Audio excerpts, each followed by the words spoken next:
الحمد لله نحمده ونستعينه ونستغفره ونؤمن به ونتوكل عليه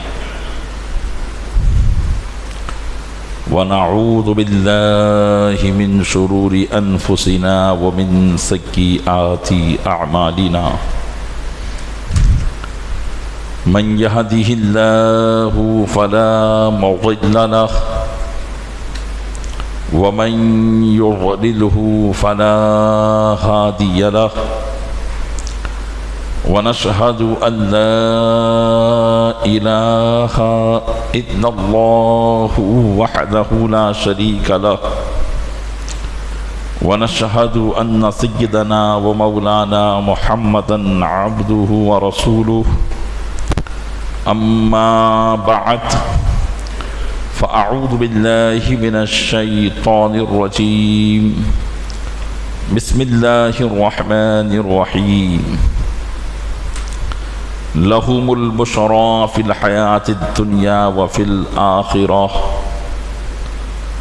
لا تبديل لكلمات الله ذلك هو الفوز العظيم آمنت بالله صدق الله مولانا العظيم وبلغنا رسوله النبي الأمين المكين الكريم ونحن على ذلك لمن الشاهدين والشاكرين والحمد لله رب العالمين۔ آئیے سب سے پہلے ہم اور آپ آقا انعامدار مدینے کے تاجدار دونوں عالم کے مالک و مختار نائب پروردگار گلشن ہستی کی اولین فصل بہار کے دربار گوہربار میں درود پاک کا قیمتی ہار پیش کریں۔ اللہم صلی علی سیدنا شفیعنا نبینا و مولانا محمد معدن الجود والکرم علیہ وبارک وسلم۔ عقیدت و محبت کے ساتھ ایک مرتبہ اور پڑھیں، اللہم صلی علی سیدنا شفیعنا نبینا و مولانا محمد معدن الجود والکرم علیہ وبارک وسلم۔ گنبد خضراء کے تصور کے ساتھ ایک مرتبہ اور پڑھیں، اللہم صلی علی سیدنا شفیعنا نبینا و مولانا محمد معدن الجود والکرم منبع العلم والحلم والحکم وعلیہ واصحابہ وبارک وسلم صلاۃ وسلاما سرمدا دائما ابدا علیک یا رسول اللہ۔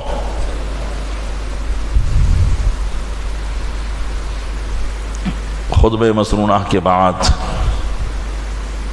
قرآن کریم کی آیت مقدسہ میں نے تلاوت کرنے کا شرف حاصل کیا ہے۔ اللہ تبارک و تعالی ارشاد فرماتا ہے، لَهُمُ الْبُشْرَى فِي الْحَيَاةِ الدُّنْيَا وَفِي الْآخِرَةِ، ان کے لیے خوشخبری ہے دنیا میں اور آخرت میں، لا تبدیل لکلمات اللہ، اللہ کی باتوں کا کوئی بدلنے والا نہیں، ذالک هو الفوز العظیم، یہی ہے بڑی کامیابی۔ مفسرین فرماتے ہیں، یہاں فرمایا لہم البشرا، ان کے لیے، ان سے مراد کون لوگ ہیں؟ اصل میں یہ آیت کریمہ اس آیت کے بعد ہے جو عموماً ہم اس آیت پر بیانات سنتے رہتے ہیں۔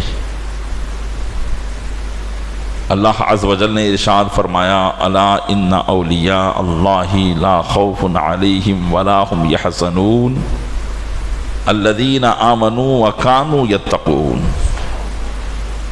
سن لو، اللہ کے ولیوں کو نہ کوئی خوف ہے نہ کوئی غم، وہ جو ایمان لائے اور پرہیزگاری اختیار کیے۔ تو یہاں یہ فرمایا، اور اسی کے بعد یہ آیت کریمہ ہے الذین آمنوا وکانوا یتقون کے بعد یہ آیت کریمہ ہے۔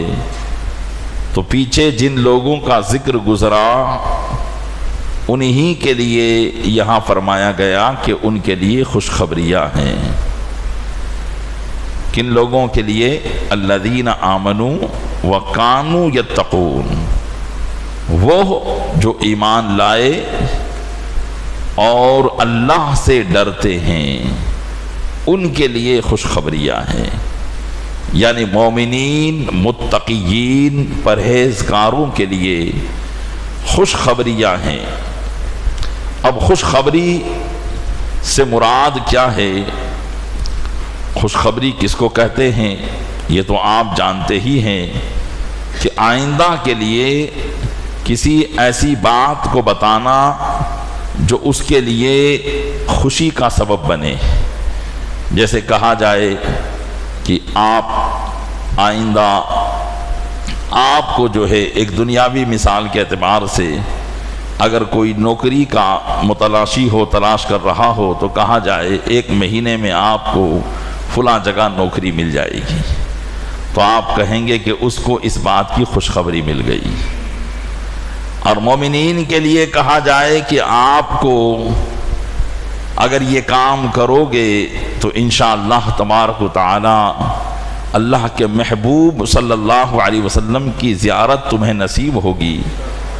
تو یہ مومنین کے لیے خوشخبری ہے۔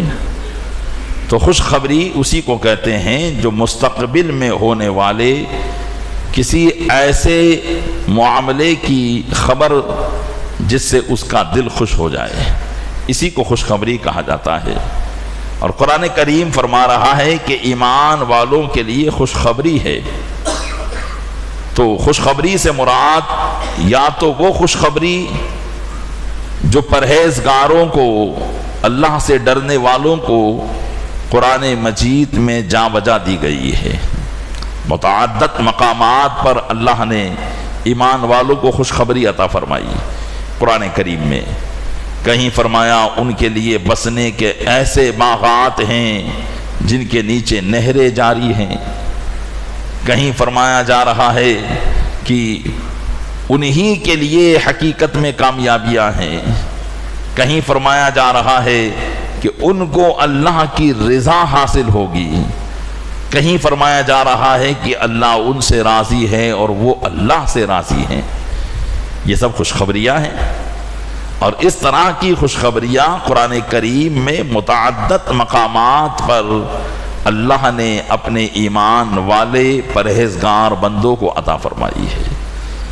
تو ظاہر سی بات ہے کہ ان خوشخبریوں کا مستحق وہی بنے گا جو حقیقت میں اللہ عز و جل اور اس کے محبوب صلی اللہ علیہ وسلم کا فرما بردار ہوگا۔ ان خوشخبریوں کو حاصل کرنے کے لیے دنیاوی اس زندگی میں ملنے والی اور ہمارے درپیش آنے والی ناجائز باتوں کو چھوڑ کر جائز کام کرنا، اور اللہ کی نافرمانیوں کو چھوڑ کر فرما برداری کے کام جب بندہ کرے گا تو اس کے لیے خوشخبریاں ہیں۔ تو یہ متعدد مقامات پر جو خوشخبریاں ہیں، علماء فرماتے ہیں کہ اس سے یا تو یہی مراد ہے، یا مراد یہاں پر لہم البشرا کہ ان کے لیے خوشخبری ہے، اس سے مراد مومن کا اچھا خواب ہے، جو مومن پرہیزگار خود دیکھے یا اس کے لیے کوئی دوسرا دیکھے۔ مومن پرہیزگار خود دیکھے یا اس کے لیے کوئی دوسرا دیکھے، کیونکہ خواب اگر یہ نبی کا ہو، اگر یہ نبی کا خواب ہے تو یہ بالکل سچا ہے، اس میں کسی بھی قسم کی کوئی جھوٹ کی آمیزش یا شیطان کا وسوسہ نہیں ہے، اگر یہ خواب نبی کا ہو تو۔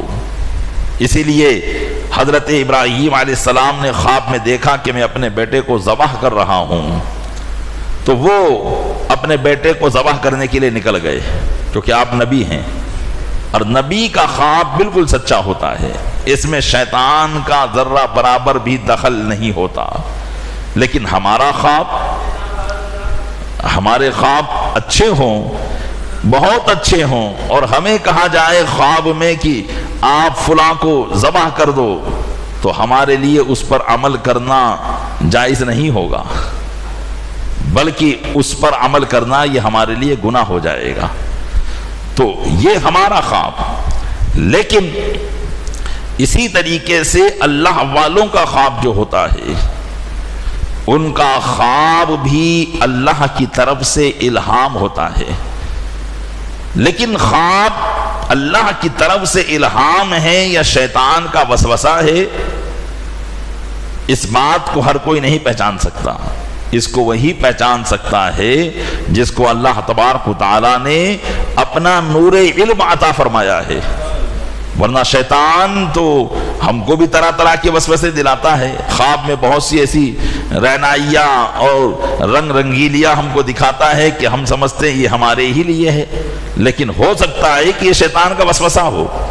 لیکن اولیاء اللہ کا جو خواب ہوتا ہے وہ بھی حقیقت پر مبنی ہوتا ہے، لیکن اولیاء اللہ اس خواب کو فوراً نہیں کرتے بلکہ اس کی تصدیق کرتے ہیں۔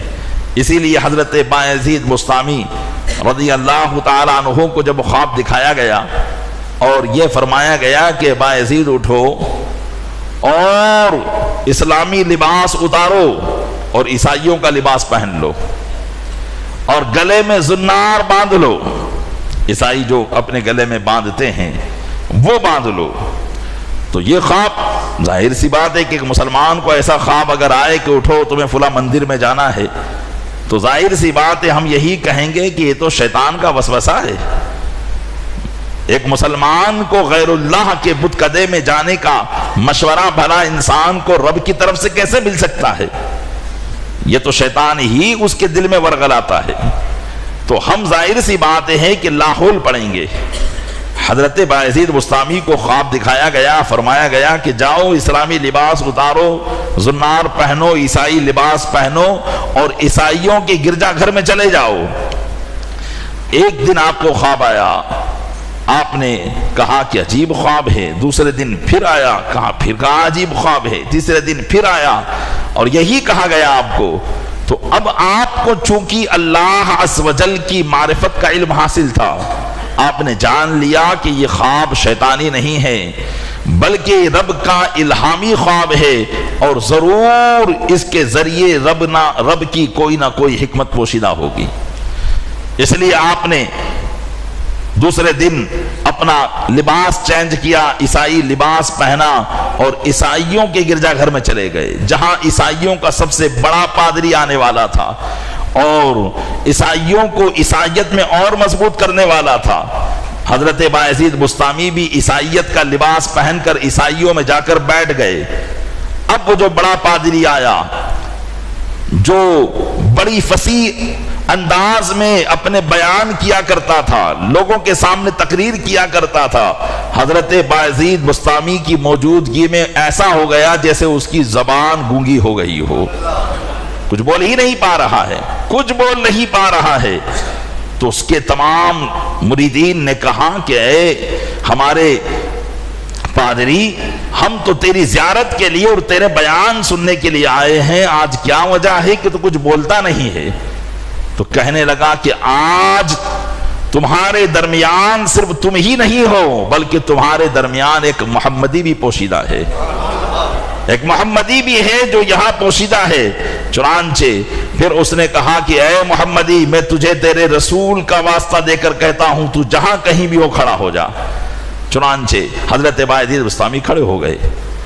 اس نے کہا کہ میں اب تم سے کچھ سوالات کروں گا، کیا تم اس کے جوابات دو گے؟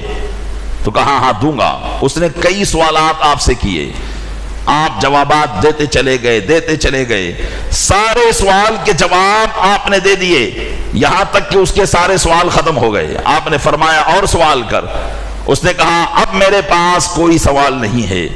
آپ نے فرمایا تو کیا میں اب تجھ سے ایک سوال کر سکتا ہوں؟ اس نے کہا کہ ہاں کیجئے۔ آپ نے فرمایا بتا جنت کی چابی کیا ہے، جنت کی کنجی کیا ہے؟ وہ عیسائی پادری خاموش ہو گیا۔ دوسرے عیسائی کہنے لگے کہ اس نے آپ کے اتنے سارے سوالات کے جوابات دیے، آپ اس کے ایک بھی سوال کا جواب نہیں دے پا رہے ہو، بات کیا ہے؟ کہا جواب تو مجھے معلوم ہے، لیکن اگر میں نے وہ جواب دیا تو کہیں تم میرے مخالف نہ ہو جاؤ۔ تو تمام نے کہا کہ ہم نے آپ کو اپنا پیشوا مانا ہے، اپنا گرو مانا ہے، آپ جیسا کہو گے ہم ویسا کریں گے۔ تو آپ اس عیسائی پادری کے سردار نے کہا کہ اس کا جواب یہ ہے لا الہ الا اللہ محمد الرسول اللہ، کلمہ طیبہ پڑھ لو، کلمہ طیبہ پڑھ لو اور مسلمان ہو جاؤ، یہی جنت کی چابی ہے۔ چنانچہ وہ 500 عیسائی وہاں موجود تھے، اس بڑے پادری کے ساتھ سب کے سب مسلمان ہو گئے۔ تو دیکھیے ولی کا خواب، یہ ولی کا خواب تھا جو حق تھا، جس میں کہا جا رہا تھا اسلامی لباس اتارو، عیسائیت کا لباس پہنو، گلے میں زنار باندھو اور چلے جاؤ۔ تو اس میں اللہ کی حکمت پوشیدہ تھی۔ تو ولی کا جو خواب ہوتا ہے وہ حق ہوتا ہے۔ حدیث پاک میں اسی کو فرمایا گیا، نبی کریم صلی اللہ علیہ وسلم فرماتے ہیں کہ ولی کا خواب حق ہوتا ہے۔ اس کی وجہ یہ ہے کہ متقی پرہیزگار اللہ کا ولی جو ہوتا ہے، اس کا دل اور اس کی روح دونوں اللہ عز و جل کے ذکر میں مستغرق رہتی ہے۔ تو جب وہ خواب دیکھتا ہے اس کے دل میں سوائے اللہ عز و جل کے ذکر اور اس کی معرفت کے اور کچھ نہیں ہوتا، اس لیے جب وہ خواب دیکھتا ہے تو اس کا خواب حق ہوتا ہے اور اللہ تبارک و تعالیٰ کی طرف سے ہوتا ہے، اور یہ خواب اس کے حق میں بشارت ہوتا ہے، یہ خواب اس کے حق میں خوشخبری ہوا کرتا ہے۔ تو یہ علماء مفسرین فرماتے ہیں کہ خواب سے مراد یہاں پر بشارت ہے، اور وہ بشارت یعنی بشارت سے مراد یہاں خواب ہے، اور وہ خواب کس کا؟ اللہ کے ولیوں کا ہے۔ تو فرمایا کہ ان کے لیے اچھی خوابیں ہیں، اچھی بشارتیں ہیں، یعنی وہ خواب ہے۔ اور ایک اور تفسیر میں علماء فرماتے ہیں کہ اس سے مراد تمام مومنین کے لیے بشارت عاجلہ، بشارت بھی خوشخبری کو کہتے ہیں، بشارت عاجلہ ہے، یعنی جلدی والی خوشخبری ہے۔ جیسا کہ حدیث پاک میں اس کو پوچھا گیا، صحابہ کرام نے عرض کیا یا رسول اللہ علیہ الصلوۃ والسلام، اس شخص کے بارے میں آپ کیا فرماتے ہیں جو ایمان والا ہے، نیک عمل کرتا ہے اور نیک عمل پر لوگ اس کی تعریف کرتے ہیں؟ کوئی مومن ہوتا ہے، متقی پرہیزگار ہوتا ہے، لوگوں کے درمیان اس کی تعریف مشہور ہوتی ہے کہ نہیں ہوتی ہے؟ لوگ کہتے ہیں کہ واقعی وہ آدمی جیسا ہے، ایسا لگتا ہے کہ اس میں فرشتوں کی صفت ہے، اتنا متقی پرہیزگار ہے، اتنا اچھا ہے، اور عموماً اللہ کے ولیوں کی تو تعریف کرتے ہی رہتے ہیں۔ تو صحابہ کرام نے عرض کیا یا رسول اللہ، جو شخص مومن ہو اور اچھے عمل کرتا ہو اور لوگ اس کی تعریف کرتے ہو، آپ اس کے بارے میں کیا فرماتے ہیں؟ نبی کریم صلی اللہ علیہ وسلم نے فرمایا کہ وہ یعنی لوگوں کا اس کی تعریف کرنا اس کے لیے خوشخبری ہے۔ اس لیے کہ ایک دوسری حدیث پاک میں یہ ہے کہ لوگوں کے دلوں میں کسی مسلمان کی عظمت اور لوگوں کے دلوں میں کسی مسلمان کی محبت اس وقت تک نہیں بیٹھتی جب تک کہ اللہ تعالیٰ اس سے محبت نہ کر لے۔ تو جب اللہ محبت کرتا ہے، اللہ کے فرشتے محبت کرتے ہیں، یہاں تک کہ دنیا کے اندر اعلان کر دیا جاتا ہے کہ اے لوگو، فلاں شخص سے اللہ اور اس کے فرشتے محبت کرتے، لہذا تم بھی محبت کرو۔ تو تمام دنیا کے لوگوں کے دلوں میں اس کی محبت کو داخل کر دیا جاتا ہے۔ آج بزرگان دین کی دلوں مومنین کے دلوں میں یہ محبت کیوں داخل ہے؟ کون سا انہوں نے ہمارا بینک بیلنس بڑھایا، یا انہوں نے کون سی ایسی ہمیں دولت دی جس سے ہم محبت کرتے ہیں؟ کیونکہ انسان مفادی ہے، مفاد کی خاطر کسی سے تعلق بناتا ہے اور مفاد کی خاطر ہی اس سے محبت رکھتا ہے۔ لیکن ہم دیکھتے ہیں کہ لوگوں کے دلوں کے اندر اللہ کے محبوب کی محبت، اس کے اولیاء کی محبت ایسی ہوتی ہے کہ وہ ان کی محبت کے آگے اپنی ساری چیز فنا کر دیتے ہیں۔ یہ محبت کیوں ہوتی ہے؟ یہ اعلان جبرائیل کی وجہ سے ہوتی ہے۔ حضرت جبریل دنیا میں اعلان کرتے ہیں کہ لوگوں، اللہ اور جبریل اور اس کے فرشتے سب اس سے محبت کرتے ہیں، لہذا تم بھی محبت کرو، تو اس اللہ والے کی محبت لوگوں کے دلوں میں داخل کر دی جاتی ہے۔ تو یہ اس کے لیے بشارت ہے، نبی کریم صلی اللہ علیہ وسلم نے فرمایا۔ تو علماء فرماتے ہیں لہم البشرا، ان کے لیے خوشخبری ہے۔ اس سے مراد یہ بشارت عاجلہ ہے جو مومنین پرہیزگاروں کو دی جاتی ہے۔ اور حضرت قتادہ رضی اللہ تعالیٰ عنہ تابعی ہیں اور حضرت عبداللہ ابن عباس کے شاگرد ہیں۔ آپ ایک روایت میں یوں نقل کرتے ہیں کہ بشارت سے مراد یہاں کیا ہے؟ فرماتے ہیں کہ لہم البشرا، یعنی ان کے لیے خوشخبری ہے دنیا میں اور آخرت میں۔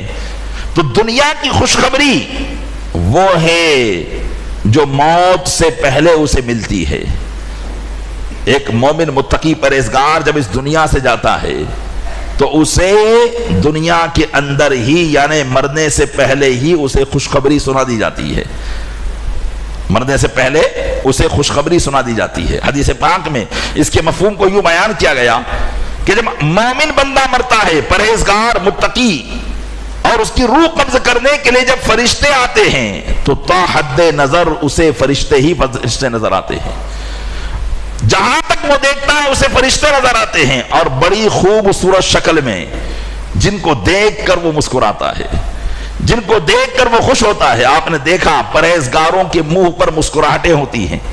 موت کے وقت ان کا چہرہ ایسا لگتا ہے جیسے ہنس رہے ہوں، موت کے وقت ان کا چہرہ ایسا نظر آتا ہے جیسے سو رہے ہوں، لگتا ہی نہیں کہ یہ مردہ ہیں۔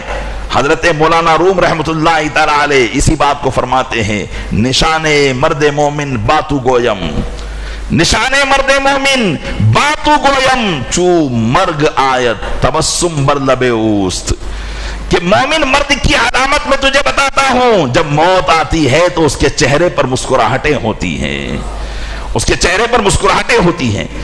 تو لہم البشرا فی الحیات الدنیا، حضرت قتادہ فرماتے ہیں کہ دنیا کی خوشخبری سے مراد یہ خوشخبری ہے جو ایک مومن کو مرنے سے پہلے دے دی جاتی ہے، اور جس کی وجہ سے وہ خوش ہو جاتا ہے، کیونکہ اسے معلوم ہو جاتا ہے کہ اب میری کامیابی ہے۔ دنیا کے اندر جو میں امتحان دینے آیا تھا اس امتحان میں کامیاب ہو چکا ہوں، رزلٹ میرا ہاتھ میں ہے، اللہ نے اپنی رحمت کے فرشتوں کو میری روح قبض کرنے کے لیے بھیجا ہے، اس لیے اس کے چہرے پر مسکراہٹ آتی ہے۔ تو یہ دنیا کی خوشخبری کہ دنیا میں اللہ کے فرشتے اسے خوشخبری سنا دیتے ہیں۔ وفی الآخرہ، اور آخرت کی خوشخبری کیا ہے؟ حضرت قتادہ فرماتے ہیں کہ آخرت کی خوشخبری یہ ہے کہ جب اس کا انتقال ہو جاتا ہے اور پھر جب فرشتے اس کی روح لے کر جاتے ہیں تو فرشتوں کی جماعت اس کا استقبال کرتی ہے، فرشتوں کی جماعت اس کا استقبال کرتی ہے، جس کو قرآن کریم یوں بیان کرتا ہے۔ قرآن کریم کی آیت کریمہ اس کو بیان کرتی ہے کہ جب ایک مومن پرہیزگار کی روح کو فرشتے لے کر جاتے ہیں تو فرشتے کہتے ہیں یا ایتھا النفس المطمئنہ، اے اطمینان والی جان، اے سکون والی جان، ارجعی الی ربک راضیۃ مرضیہ، اپنے رب کی طرف لوٹ اس حال میں کہ تیرا رب تجھ سے راضی ہے اور تو اپنے رب سے راضی ہے۔ فادخلی فی عبادی وادخلی جنتی، اپنے بندوں میں میرے بندوں میں داخل ہو جا اور میری جنت میں داخل ہو جا۔ رب تعالیٰ کی طرف سے اسے یہ خوشخبری سنا دی جاتی ہے، اطمینان والی جان۔ غور کیجئے، قرآن فرما یا ایتھا النفس المطمئنہ، اے اطمینان والی جان۔ آج ہماری جانیں پرسکون نہیں ہے، مطمئن نہیں ہے، ہم دنیاوی لک و دک میدان میں اس طریقے سے پریشان ہیں کہ ہر آدمی بے سکونی کا اعلان کر رہا ہے، ہر آدمی جو ہے پریشان نظر آ رہا ہے، لیکن واقعی جو اللہ پر ایمان لاتا ہے اور اللہ عز و جل کی رحمتوں پر جس کا یقین ہے اور حقیقت میں جو دنیاوی زندگی کو حید سمجھ کر آخرت کی زندگی کو ہی سب کچھ سمجھتا ہے، وہ اس دنیا میں بڑا مطمئن ہوتا ہے۔ اسی لیے اسے کہا جاتا ہے کہ اے اطمینان والی جان۔ لیکن ایک دنیا دار جب مرتا ہے، کافر تو افسوس کے علاوہ کچھ نہیں، لیکن مومن بھی جب مرتا ہے تو اسے سوائے افسوس کے، جب کہ اس کا دل دنیا میں لگا ہو تو وہ اپنی پراپرٹی ہی کے چکر میں رہتا ہے. ہاں یہ ساری دولت میں چھوڑ کر جا رہا ہوں، ہاں یہ سارے جو ہے عیش و آرام کے سامان میں چھوڑ کر جا رہا ہوں. اس حسرت و یاس میں، حسرت و بے امیدی میں اس کے چہرے پر عجیب قسم کی پریشانی ہوتی ہے، وہ مطمئن نہیں ہوتا ہے. لیکن ایک اللہ کا جب بندہ ہوتا ہے تو اسے دنیا کے چھوٹنے کا کوئی غم نہیں ہوتا، بلکہ اسے اپنے رب سے ملنے کی خوشی ہو جایا کرتی ہے. تو اسی کو یہاں فرمایا یا ایتھا النفس المطمئنہ، اے اطمینان والی جان، ارجعی الی ربک راضیۃ مرضیہ، لوٹ اپنے رب کی طرف اس حال میں کہ تیرا رب تجھ سے راضی ہے اور تو اپنے رب سے راضی ہے. فادخلی فی عبادی وادخلی جنتی، تم میرے بندوں میں داخل ہو جا اور میری جنت میں داخل ہو جا. حضرت قتادہ فرماتے کہ لہم البشریٰ سے مراد یعنی ان کے لیے آخرت میں بھی بشارت ہے. تو آخرت کی بشارت سے مراد یہ ہے جو مرنے کے بعد انہیں سنائی جائے گی. پیارے اسلامی بھائیو، یقیناً حقیقت میں یہی کامیابی ہے. اللہ اسی کو فرما رہا ہے آگے اس آیت کریم، ذالک هو الفوز العظیم، یہی بڑی کامیابی ہے. یہی بڑی کامیابی ہے کہ ہم مرتے وقت بھی خوشخبری کو سن لے اور مرنے کے بعد بھی اس خوشخبری کو ہم سننے والے ہو جائیں. یہی بڑی کامیابی ہے. حقیقت میں جس کامیابی کو انسان تلاش کر رہا ہے وہ کامیابی ہی نہیں ہے. اب ہم سوچتے ہیں کہ ایسی کامیابی جو بظاہر کامیابی ہی نظر نہ آئے، ہم اس کو تلاش کیسے کریں، اس پر مطمئن کیسے ہو جائیں. قرآن فرما رہا ہے کہ تمہاری کامیابی آخرت میں ہے، تمہاری کامیابی موت کے وقت ہے، تمہاری کامیابی موت کے بعد ہے. تو بھلا انسان تو اپنی زندگی کے لیے کامیابی حاصل کرنا چاہتا ہے، زندگی میں بڑا نام کرنا چاہتا ہے، زندگی میں مشہور ہونا چاہتا ہے. ایسی کامیابی اسے کہاں ملے گی؟ ایسی کامیابی تو اسے اسی وقت مل سکتی ہے جب کہ وہ دنیا کے اندر بڑا نام کما لے، دنیاوی اعتبار سے بڑا مالدار بن جائے، دنیاوی اعتبار سے بڑے منصب پر فائز ہو جائے، کسی ملک کا بادشاہ ہو، وزیر اعظم ہو، تو وہ کہہ سکتا ہے کہ میں کامیاب ہوں، میں بڑا کامیاب ہوں. یہ ہماری سوچ ہے. ہم نے جس چیز کو کامیابی بنائی ہے حقیقت میں وہ کامیابی ہے ہی نہیں ہے. وہ ہماری نظر میں کامیابی ہے، لیکن وہ ایسی کامیابی ہے کہ جس کامیابی کے اندر اگر تقوی پرہیزگاری نہ ہو تو آخرت کا گھاٹا ہی گھاٹا ہے، خسارہ ہی خسارہ ہے. اسی کو اللہ نے قرآن کریم میں فرمایا والعصر ان الانسان لفی خسر، زمانے کی قسم بے شک انسان بڑے گھاٹے میں ہے. زمانے کی قسم بے شک انسان بڑے گھاٹے میں ہے. علماء فرماتے ہیں یہاں پر الف لام الانسان میں جو آیا یہ الف لام استغراقی ہے، مطلب تمام انسان، کوئی بھی انسان اس سے خارج نہیں ہے، تمام انسان گھاٹے میں ہے. مگر الا الذین آمنوا وعملوا الصالحات، مگر وہ جو ایمان لائے اور اچھے عمل کیے، مگر وہ جو ایمان لائے اور اچھے عمل کیے، مطلب گھاٹے میں وہ لوگ نہیں ہے. اب ایک دنیا دار انسان سوچتا ہے کہ میں بڑے منصب پر فائز ہو کر نفع میں ہوں، میں بہت بڑا کاروبار بنا کر نفع میں ہوں، میں دنیا کا ایک بہت بڑا عہدہ حاصل کر کے نفع میں ہوں. اور قرآن فرما رہا ہے کہ تو نفع میں نہیں، تو گھاٹے میں ہے.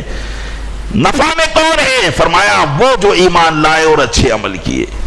ہم آپ دیکھیں واقعی ہماری آنکھیں واقعی دنیا کی رہنائی کے اندر ایسی گم ہے کہ ہم دیکھتے ہیں لیکن اس کے باوجود بھی ہمیں نظر نہیں آتا ہے. ان اولیاء کرام کی حیات مبارکہ کو آپ دیکھیے، ان کی زندگیوں کو دیکھیے کہ انہوں نے اپنی پوری زندگی میں حقیقت میں اسی کامیابی کو حاصل کیا ہے، وہ اسی کامیابی کے پیچھے رہے. بعض اولیاء اللہ وہ رہے جن کو دنیا سے کوئی سروکار نہ رہا، اور بعض اللہ کے ولی وہ رہے جن کے قدموں میں دنیا رہی. اس کے باوجود بھی دنیا ان کے دل کو ذرہ برابر ڈیمیج نہ کر پائی، دنیا کی لالچ اور محبت ان کے دل میں ذرہ برابر نہ آ پائی. وہ اس کے باوجود بھی اللہ عز و جل کی بارگاہ میں محبوب رہے اور ان کا دل اللہ کے ذکر میں مستغرق رہا. دنیا کی ذرہ برابر لالچ ان کے دل میں داخل نہ ہونے پائی. وہ لوگ جان چکے تھے کہ حقیقی کامیابی کیا ہے، ہمیں اسی کے پیچھے رہنا ہے. میں آپ کو بتاؤں، آپ شہر احمد آباد میں رہتے ہیں اور الحمدللہ یہاں جس طریقے سے ایک دنیاوی اعتبار سے آپ مثال پیش کر سکتے ہیں کہ فلاں مالدار، فلاں یہ، اسی اعتبار سے آپ حقیقی کامیاب ہونے والوں کی حیات مبارکہ کو احمد آباد میں دیکھ سکتے ہیں۔ ایسے سینکڑوں بزرگان دین احمد آباد کی سرزمین پر آرام فرما ہے کہ جنہوں نے حقیقی کامیابی حاصل کی ہے۔ بعض شہروں کے اندر تو ایک دو بزرگان دین ہوتے ہیں، لیکن یہاں تو آپ دیکھیں کہ چپے چپے محلے میں اللہ تبارک و تعالیٰ کے ایسے ایسے برگزیدہ بندے آرام فرما ہے کہ جنہوں نے حقیقی کامیابی حاصل کی تھی۔ آئیے آج 17 سفر المظفر ہے، انہی کی مناسبت سے میں ایک بزرگ کا تذکرہ آپ کی خدمت میں کروں کہ واقعی آپ دیکھیں کہ ان لوگوں نے حقیقی کامیابی اختیار کی۔ حضرت شاہ علی جی گامدھنی رحمت اللہ تعالیٰ علیہ، آپ کہتے ہی ان کو گامدھنی ہے، اردو زبان میں اسی کو گاؤں دھنی کہا جاتا ہے۔ بعض لوگوں نے اس کی الگ وجہ تسمیہ بھی بیان کی، لیکن بعض لوگوں نے جو بیان کیا ہے وہ یہ ہے کہ بادشاہوں کی طرف سے آپ کو کئی زمین اور کئی گاؤں آپ کو آپ کی ملکیت میں ملے تھے، ایسے آپ گاؤں دھنی تھے۔ اللہ تعالیٰ نے دنیاوی دولت سے بھی سرفراز فرمایا تھا، لیکن دیکھیے دنیا کی یہ دولت اللہ کی محبت کے آگے بالکل آڑے نہ آئی۔ اللہ کی بارگاہ میں کیسے مقام پر فائز ہوئے، کتنا بڑا مقام تھا ان کا، اس کو ایک واقعے سے آپ سماعت کریں۔ حضرت شاہ محمد غوث گوالیری رحمت اللہ تعالیٰ علیہ، جن کا مزار اقدس گوالیر میں ہے، اور ان کی عظمت اور بزرگی آپ اس سے بھی جان سکتے ہیں کہ حضرت غوث محمد گوالیری رحمت اللہ تعالیٰ علیہ یہ حضرت شاہ وجیہ الدین رحمت اللہ تعالیٰ علیہ کے پیر و مرشد ہے۔ ان کا مقام دیکھیے، یہ حضرت شاہ وجیہ الدین کے پیر و مرشد حضرت غوث گوالیری رحمت اللہ تعالیٰ علیہ ہیں۔ یہ اس وقت شیر شاہ سوری کا زمانہ تھا، اس سے آپ پریشان ہو کر گوالیر سے ہجرت کر کے احمد آباد میں آ گئے۔ احمد آباد بھی اس وقت اولیاء کرام اور علماء دین کا مسکن تھا، بڑے بڑے علماء اور اولیاء یہاں تشریف فرما تھے۔ جب ان کو پتا چلا کہ حضرت شاہ محمد غوث گوالیری رحمت اللہ تعالی علیہ احمد آباد میں آئے تو بہت سے علماء ان کی بارگاہ میں پہنچے، اکتساب فیض کیا، ان کی بارگاہ سے اللہ عز و جل کی طرف سے آنے والے انعامات سے وہ مشرف ہوئے اور ہر ایک نے ان کی عزت کی۔ حضرت شاہ محمد غوث گوالیری رحمت اللہ تعالیٰ علیہ اپنے وقت کے ایک اللہ کے ولی ہونے کے ساتھ ساتھ بہت بڑے عالم دین بھی تھے، کتابیں بھی تصنیف فرمایا کرتے تھے، لکھا کرتے تھے، رائٹر بھی تھے ایک بہت بڑے۔ آپ نے ایک کتاب لکھی جس کا نام تھا رسالہ معراجیہ۔ یہ رسالہ معراجیہ کیا تھا، اس کے لیے ایک واقعہ آپ اور سماعت کریں کہ حضرت غوث محمد گوالیری رحمت اللہ تعالیٰ علیہ جب احمد آباد میں آئے، گجرات کی سرزمین پر آئے، تو احمد آباد تو اس وقت علم و فن کا منبع اور مخزن تھا اور یہاں بڑے بڑے علماء رہتے تھے، لیکن گجرات کی اکثر زمین جو تھی وہ ایمان سے خالی تھی، جہالت اور بت پرست لوگ زیادہ تھے۔ تو حضرت غوث محمد رحمت اللہ تعالیٰ علیہ نے تمام احمد آباد کے اولیاء اکرام اور علماء جو تھے ان سب کی دعوت رکھی اور سب کو بلایا تاکہ گجرات کے معاملات پر غور و فکر کیا جائے، دین کا کام کیسے کرنا ہے اس بات پر غور و فکر کیا جائے۔ چنانچہ آپ کا خادم سب کو دعوت دے کر آیا اور سب آئے بھی، لیکن حضرت شاہ علی جی گامدھنی رحمت اللہ تعالی علیہ تشریف نہ لائے۔ آپ کا خادم ان کے پاس گیا اور اس نے کہا کہ حضرت فرما رہے ہیں کہ میں گجرات میں آیا ہوں تاکہ گجرات کی رات کو دین بناؤں، گجرات کی رات کو دن بناؤں۔ تو حضرت شاہ علی جی نے فرمایا کہ ان سے کہہ دینا کہ گجرات رات ہے، رات ہی رہے گا، تمہارے کرنے سے دن نہیں بنے گا۔ چنانچہ حضرت غوث محمد گوالیری رحمت اللہ تعالی علیہ کے جو مرید اور خادم تھے جا کر اپنے پیر و مرشد کو ساری بات بتا دی کہ وہ تو ایسا معاملہ کہہ رہے ہیں اور دعوت میں تشریف لانے کے لیے تیار نہیں ہے۔ حضرت غوث خود چل کر گئے اور کہا کہ میں خود جاؤں گا ان کو دعوت دینے کے لیے اور ان کے در اقدس پر جاؤں گا۔ چنانچہ جب حضرت شاہ علی جی گامدنی رحمت اللہ تعالی علیہ کی بارگاہ میں حضرت شاہ محمد غوث گوالیری رحمت اللہ تعالی علیہ تشریف لائے، ان کا آستانہ جہاں پر وہ رہتے تھے اوپر مکان تھا، اور اس پر چڑھنے کے لیے 7 سیڑھیاں لگتی تھی، یعنی 7 زینتیں چڑھاوے جو تھی وہ 7 تھی۔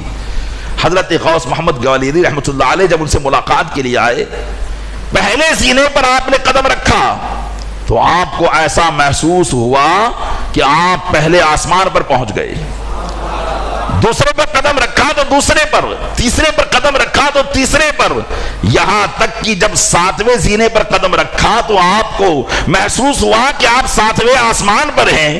اور جب حضرت شاہ علی جی گامدنی رحمت اللہ علیہ کی بارگاہ میں آئے تو آپ کو محسوس ہوا کہ آپ عرش اعظم پر پہنچ چکے ہیں۔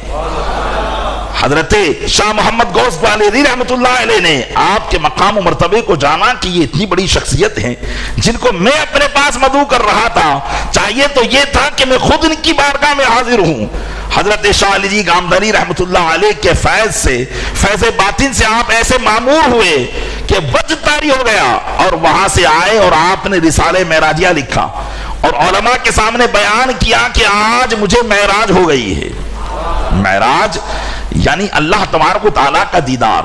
شریعت کا مسئلہ سماعت کر لیں، یہاں پر کسی کو بھی دنیاوی زندگی میں سوائے رسول اکرم صلی اللہ علیہ وسلم کے اللہ کا جیتی حالت میں دیدار ہونا یہ ناجائز ہے۔ اگر کوئی یہ کہے کہ میں اللہ سے بات کرتا ہوں، یا کوئی یہ کہے کہ میں نے جو ہے جیتی آنکھ سے اللہ کو دیکھا ہے، علماء کہتے ہیں کہ اس کے کفر کا فتویٰ دیا جائے گا، وہ کافر ہو جائے گا، کیونکہ یہ صرف خاصہ ہے رسول اکرم صلی اللہ علیہ وسلم کا کہ آپ نے شب معراج اللہ تعالیٰ کا دیدار اپنی آنکھوں سے کیا ہے، اس کے علاوہ کوئی بھی اس کا دیدار نہیں کر پائے گا۔ ہاں، آخرت میں جنت میں اللہ تعالیٰ مومنوں کو اپنا دیدار فرمائے گا، مومن اپنا اللہ کا دیدار کریں گے، لیکن دنیا کے اندر کسی کے لیے بھی یہ پوسیبل نہیں ہے، ممکن ہی نہیں ہے۔ چنانچہ جب آپ علماء کی مجلس میں پہنچے، مشائخ اعظام آپ کی کاشان اقدس میں تشریف فرما تھے، آپ نے جا کر کہا کہ آج تو مجھے معراج ہو گئی ہے۔ لوگوں نے جب یہ سنا کہ یہ کیا کفر بک رہے ہیں، یہ ابھی تو گئے تھے صحیح تھے اور ابھی آئے تو کہہ رہے ہیں کہ مجھے معراج ہو گئی، تو علماء نے ان پر کفر کا فتویٰ لگا دیا۔ تمام علماء نے اس فتوے پر مہر لگائی، لیکن حضرت شاہ وجی الدین علوی گجراتی رحمت اللہ علیہ نے مہر نہیں لگائی، کیونکہ آپ بھی اپنے وقت کے بڑے عالم دین تھے، لیکن مرید تھے حضرت غوث گوالیری رحمت اللہ علیہ کے، پیر مرشد کے خلاف فتویٰ تھا، اس لیے آپ نے مہر نہیں لگائی، کہا اس میں ضرور کوئی نہ کوئی راز ہوگا۔ چنانچہ اور پھر ان تمام علماء نے اس وقت کے بادشاہ کے سامنے، چونکہ بادشاہ مسلمان تھا مظفر شاہ، اس کے سامنے پیش کیا کہ یہ اسلامی عقیدے اور نظریے کے خلاف اپنا نظریہ رکھتے ہیں، لہذا اگر یہ توبہ نہ کرے تو ان کے کفر کی وجہ سے ان پر قتل کا حکم نافذ کر دیا جائے۔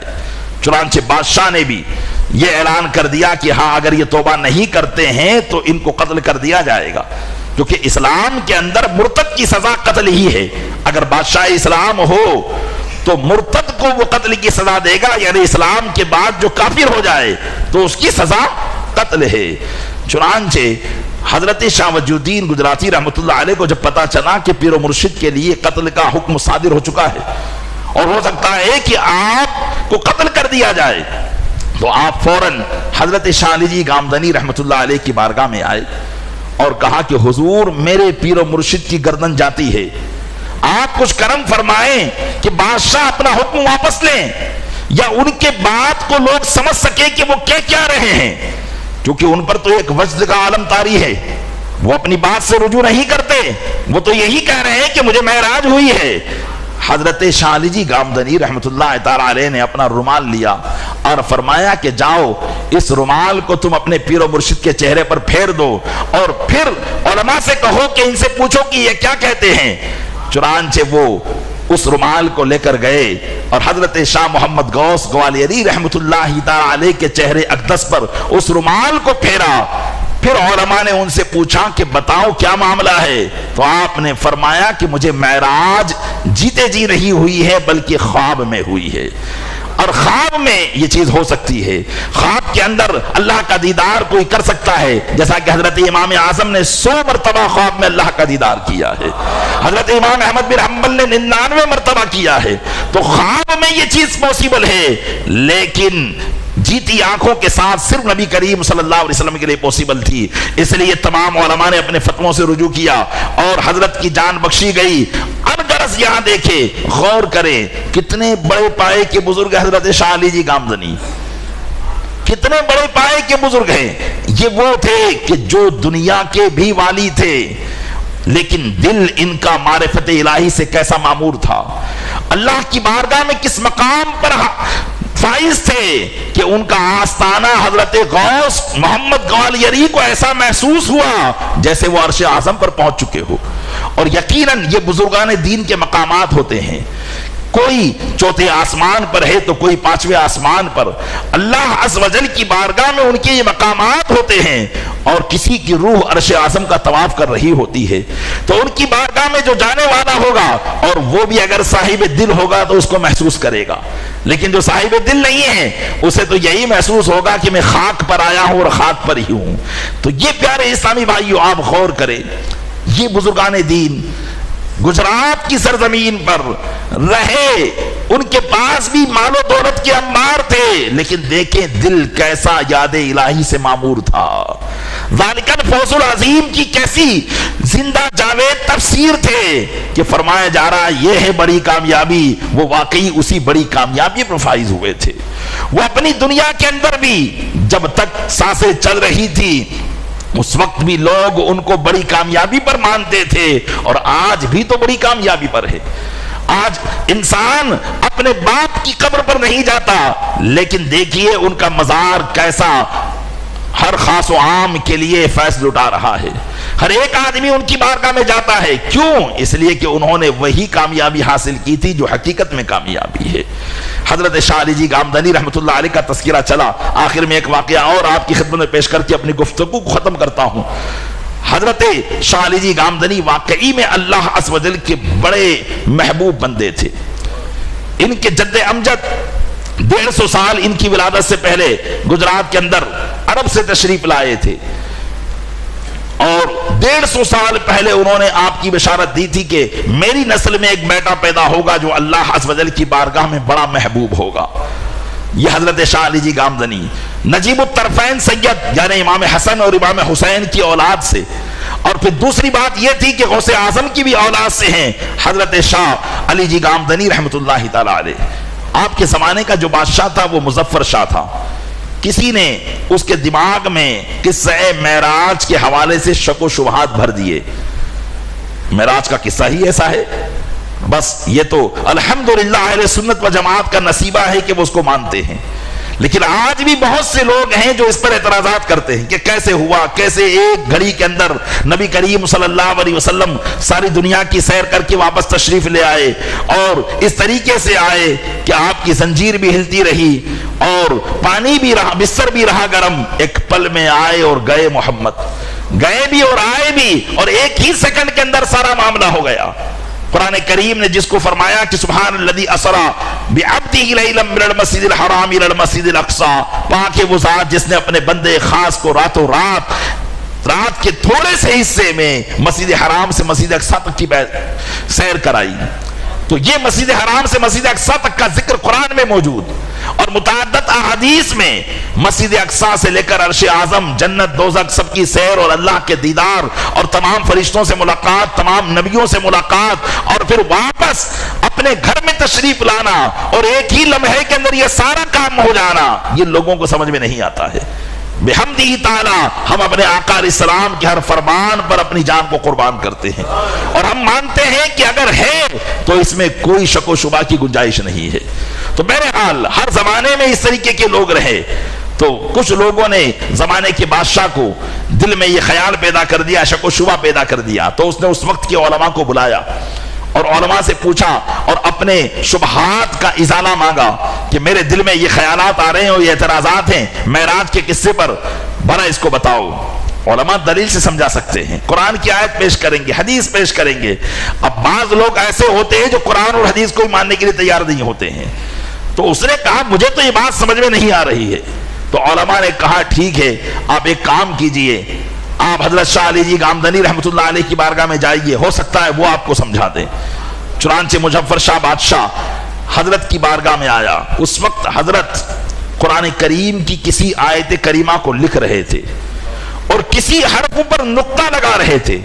جس وقت نقطہ لگا رہے تھے اسی وقت مظفر شاہ آیا اور آپ کو دیکھا کہ آپ کسی حرف پر نقطہ لگا رہے ہیں. جیسے ہی اس کی نظر آپ کے قلم پر پڑی بے ہوش ہو گیا, اور جب ہوش آیا تو اپنے آپ کو کسی اور جگہ پر پا رہا ہے, کہیں اور مقام پر پا رہا ہے. وہاں پر بہت سے لوگ کھڑے ہیں جو گویا کہ اسی کا انتظار کر رہے ہیں. جب یہ وہاں موجود ہوا تو لوگوں نے اسے پکڑ لیا اور اپنے بادشاہ کے پاس لے گئے. بادشاہ نے اپنی اکلوتی بیٹی کی شادی اس سے کرا دی, اور پھر 30 سال تک یہ اسی ملک میں رہا, اور 30 سال تک اہل و عیال اور بچے بھی ہوئے. اور 30 سال کے بعد جب یہ ایک بازار میں سیر تفریح کے لیے گیا تو اس نے دیکھا کہ کاتبین کچھ لکھ رہے ہیں, خطاط کچھ لکھ رہے ہیں, اور کوئی شخص تھا جو کسی نقطے کو لگا رہا تھا. جب وہ نقطے پر اس کی نظر پڑی تو فوراً بے ہوش ہو کر گر پڑا, اور جب ہوش آیا تو حضرت شاہ علی جی گامدنی کی بارگاہ میں موجود تھا. اور یہاں پر کوئی وقت نہ گزرا تھا, ادھر 30 سال کا عرصہ گزر چکا تھا, اور ادھر حضرت نے ابھی اس نقطے پر سے قلم بھی نہیں اٹھایا تھا. بھئی نقطہ لگانے کے لیے قلم صرف یوں رکھا جاتا ہے, اور ہٹانے کے لیے جب قلم ہٹاؤ تو نقطہ لگ چکا ہوتا ہے. ابھی آپ نے قلم بھی نہ ہٹایا تھا اور یہ 30 سال کا عرصہ گزار کر آ چکا تھا. یہ اللہ کے ولی ہوا کرتے ہیں جو ہر چیز کو دکھا دیا کرتے ہیں. بسا اوقات دلائل علماء دیتے ہیں, ہم بحمدہ تعالیٰ دلائل سے ماننے والے لوگ ہیں, لیکن بزرگان دین کی وہ نظر کیمیا اثر ہوتی ہے کہ وہ ہر ایک کو منوا لیا کرتے ہیں. اب آپ غور کریں پیارے اسلامی بھائیوں, ہمارے لیے درس نصیحت حاصل کرنے کے لیے کہیں اور جانے کی ضرورت نہیں. ہمارے شہر میں اتنے بڑے بڑے پائے کے بزرگ تشریف فرما ہیں جنہوں نے حقیقی کامیابی حاصل کی. قرآن کریم نے انہی لوگوں کے لیے فرمایا ہے لہم البشرا فی الحیات الدنیا وفی الآخرہ, ان کے لیے بشارت ہے دنیاوی زندگی میں اور آخرت میں. لا تبدیل لکلمات اللہ, اللہ کی باتوں کا کوئی بدلنے والا نہیں. ذالک هو الفوز العظیم, یہ ہے بڑی کامیابی. اس بڑی کامیابی کی طرف آئیں. واقعی ہم اتنے بڑے متقی پرہیزگار نہیں بن سکتے, لیکن کم سے کم پیارے اسلامی بھائیوں گناہوں سے تو دور ہو سکتے ہیں, اللہ کی فرمانبرداری تو کر سکتے ہیں, 5 وقتہ نماز تو پڑھ سکتے ہیں, اپنے رب کے فرمائے جانے والے کام تو ہم کر سکتے ہیں, جس چیز سے اس نے منع کیا اس چیز سے تو ہم رک سکتے ہیں. اگر یہی کام ہم کر لیں تو واقعی ہماری کامیابی آخرت کی کامیابی ہے. اللہ تعالیٰ اپنے محبوب صلی اللہ علیہ وسلم کے صدقے میں ہمیں ان تمام باتوں پر عمل کرنے کی توفیق عطا فرمائے. بزرگان دین کی عقیدت اور ان کی محبت ہمارے دلوں میں بسائے. آمین بجاہ النبی الامین.